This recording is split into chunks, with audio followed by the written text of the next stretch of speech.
Hi, welcome to How to Repair. This video is on a White Knight tumble dryer that is not turning. The first thing you need to check is make sure the drum is turning freely by hand. Now when you turn the machine on, if you can hear the motor turning but the drum is not turning, that would indicate it's a belt fault.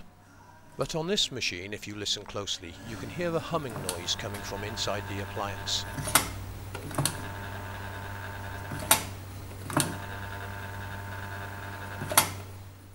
This is a good indication that the capacitor on the motor has failed.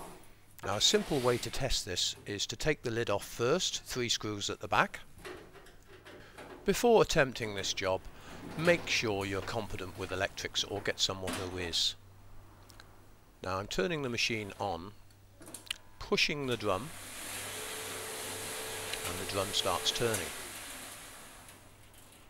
By pushing the drum, we're giving the initial shunt to the motor that the capacitor would normally do if it was functioning correctly, to actually turn the drum.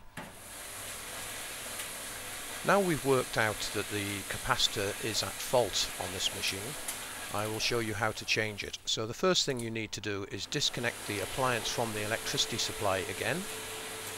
Now we'll tilt the machine over, which will give us access to this bottom panel which we need to remove on this model of machine. Some appliances do vary to get to the motor, but the principle of changing the capacitor is basically the same on most tumble dryers. You just have to get access to the motor. So on this one we need to remove the panel, as I said. The vent tube will have to be undone, and then we'll just lift the panel up slightly and it should just pop out in a second. There we go. I'll show you a technique at the end of this video for putting this on correctly. Here we have the capacitor on the side of the motor. Now this is very important. Although the appliance is unplugged from the electricity supply, capacitors can still hold electrical charges, so they need to be discharged. So with an insulated screwdriver, just go across the terminals and make sure it is fully discharged before handling the capacitor.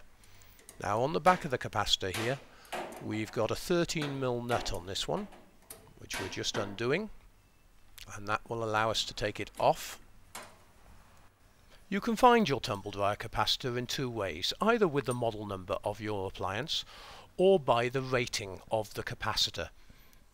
The rating on this capacitor is 8 microfarad. You'll see 8 UF stamped on it, and it's got 5% tolerance. It's always a good idea to take a photograph of the wiring before removing it. I'm going to replace this capacitor with a universal capacitor with the same microfarad level and tolerance. As you can see, it's totally different to the old one, but it's still 8 UF at 5%. Now the nut on this one is slightly larger as well. It's a 14mm. There's 2 sides to a capacitor. The easy way to explain it is you have a feed in and a feed out. Now the 2 on the left are the feed out and the 2 on the right are the feed in. But it doesn't matter which way round, as a capacitor is mainly like a battery. It holds a charge to initially shunt the motor. Again, I do emphasize, unless you have a good knowledge of electrics, you shouldn't be attempting this repair. Now we'll just swap the wires over and then reattach the capacitor to its holding position on the side of the motor there. And this capacitor has got a 14mm nut, so we have to use a different spanner.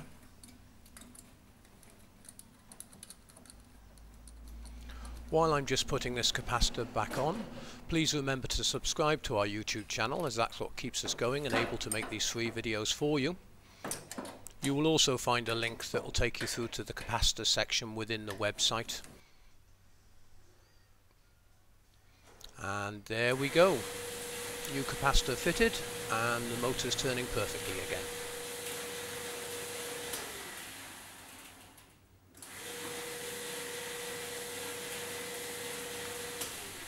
Now we'll just reassemble the machine. The first thing we need to do is actually attach the vent tube to the back plate, which I mentioned earlier. If you try to do it the other way round, you will get yourself in a little bit of a mess trying to hold the tube while the panel's in place. So what I suggest you do is just hold the vent tube from the back and then put the 2 screws in and then slide the panel into place.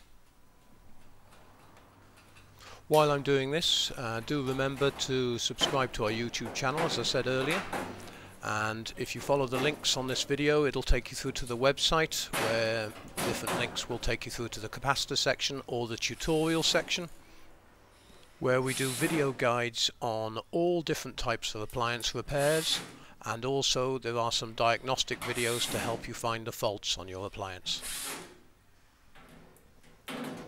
Thanks very much for watching this video, and please remember to visit the website.